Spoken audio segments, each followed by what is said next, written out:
बाबा साहब देख रहे हैं आप, आज फिर वही हुआ। कहीं मूंछ रखने पर दलित को मारा गया, कहीं घड़े से पानी पीने पर बच्चे की जान ले ली गई, तो कहीं दलित दूल्हे को घोड़ी चढ़ने पर पीटा गया। लोग कहते हैं हम चांद पर जा रहे हैं, लेकिन जमीन पर तो हम आज भी इंसान को इंसान नहीं समझ रहे।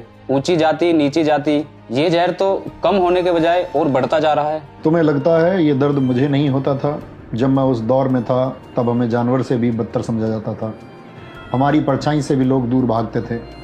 मुझे लगा था कि अगर मैं कानून बना दूंगा, सबको एक बराबर खड़ा कर दूंगा, तो शायद लोगों की मानसिकता बदल जाएगी। लेकिन आज देख रहा हूँ कि मैंने कागज़ पर तो छुआछूत मिटा दिया, लेकिन लोगों के दिमाग से जाति का कचरा अभी तक नहीं निकला है। पर बाबा साहब, लोग तो ये भी कहते हैं कि ये सब आपने सिर्फ अपनी जाति के लिए किया। उन्हें ये समझ ही नहीं आता कि आपने कितनी मुश्किलों से ये सब तैयार किया। उन्हें क्या पता संघर्ष और ज्ञान क्या होता है बेटे। लोगों को लगता है कि मैंने सिर्फ आरक्षण की बात की। उन्हें बताओ कि जब मैं कोलंबिया और लंदन में अपनी रातें काली कर रहा था, तब मैंने द प्रॉब्लम ऑफ रूपी जैसी किताबें लिखी। ये वही रिसर्च थी जिसकी नींव पर आज तुम्हारे देश का रिजर्व बैंक ऑफ इंडिया अर्थात आरबीआई खड़ा है। सिर्फ यही नहीं, आज तुम्हारे खेतों में जो पानी आता है, जो दामोदर घाटी और हीराकुंड जैसे बांध बने हैं, उनकी नीतियाँ मैंने ही बनाई थी। मैंने 18 घंटे जाग कर पढ़ाई की, अपनी आंखों की रोशनी गंवाई, ताकि मैं भारत को दुनिया के सबसे बेहतरीन देशों की कतार में खड़ा कर सकूं। मेरा काम किसी एक जाति के लिए नहीं, पूरे भारत के निर्माण के लिए था। तुम्हारे लिए आराम करने की परिभाषा होगी 1 घंटे रील्स स्क्रॉल कर लूँ, कुछ घंटे चैटिंग कर लूँ। जानते हो मेरे लिए आराम का मतलब क्या था? एक और नई किताब पढ़ लूँ, अपने ज्ञान के दायरे को और बढ़ा लूँ। पर आज उसी संविधान को कुछ लोग बदलने की बात करते हैं। उन्हें लगता है कि संविधान हटेगा तो देश मजबूत होगा। मूर्ख हैं वो लोग। वो ऐसा इसलिए कह पाते हैं क्योंकि तुम खामोश हो। संविधान कोई कागज का टुकड़ा नहीं है।